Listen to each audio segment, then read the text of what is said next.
సంక్రాంతికైతే ఇంటికెళ్ళాం కదా! అప్పుడు అందరం కలిసి కొద్దిగ వెంకటేశ్వర స్వామి టెంపుల్‌కైతే వెళ్ళాము. నేను ఎవరినైనా ఎక్కువగా నమ్మిందంటే ఈ వెంకటేశ్వర స్వామినే అనమాట. చాలా అంటే చాలా నమ్మకం. సరే కానీ మీ ఫేవరెట్ గాడ్ ఎవరు? కమెంట్ చేయండి. ఇంక కార్ దగ్గరలో పార్క్ చేసి ఇక వెళ్తా ఉన్నామనమాట. అమ్మోళ్ళైతే బైక్ మీదొచ్చారు. వాళ్ళు గూడా వచ్చేసారు. పాలు పొంగిచ్చడానికైతే మమ్మల్ని తీసుకెళ్తా ఉంది. ఇక్కడైతే కోలాటం గూడా వేస్తా ఉన్నారనమాట. కోలాటం అయితే నాకు తెలిసి ఇప్పుడు కొత్తగా పెట్టారక్కడ. ఇంకా కల్చరల్ ప్రోగ్రామ్స్ చేస్తూ ఉన్నారనమాట. ఇక్కడ చాలా డెవలప్ చేశారు. ఇక్కడ అన్నదానం కూడా చేపిచ్చొచ్చు మనం.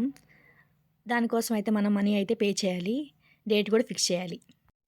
అప్పట్లో అయితే గనక కట్టెల పొయ్యి మీద పాలు పొంగిచ్చేవాళ్ళం.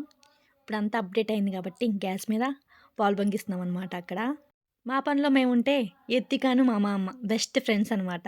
వాళ్ళిద్దరూ అక్కడ కూర్చొని కోలాటం చూస్తా ఉన్నారు. మళ్ళీ వచ్చేసి రియోతో అయితే ఆడుతుంది. ఇంకా అయితే అక్కడ దీపారాజన అయితే చేస్తున్నామనమాట. అక్కడ దీపారాజన చేసి అక్కడ నైవేద్యం పెట్టి ఇంకా పైకైతే వెళ్ళాలి వెంకటేశ్వర స్వామి దగ్గరికి. నిజం చెప్తున్నా, కుతుబ వెంకటేశ్వర స్వామి నేను చాలా నమ్ముకున్న దైవం అనమాట. ఇలా కోరుకుంటే చాలు అలా నెరవేరిపోయిద్ది నాకు. ఇక్కడ దీపారాధన చేసేసి నైవేద్యం పెట్టామనమాట. ఇక నైవేద్యం కూడా పెట్టేసి అందరం మొక్కుకొని ఇంకా పైకైతే వెళ్తున్నాం. ఇంకా చాలా అంటే చాలా సక్సెస్ఫుల్‌గా మా దర్శనం అయితే కంప్లీట్ అయిపోయింది. ఓం నమో వెంకటేశాయ. లైక్ చేయండి, సబ్స్క్రైబ్ చేయండి.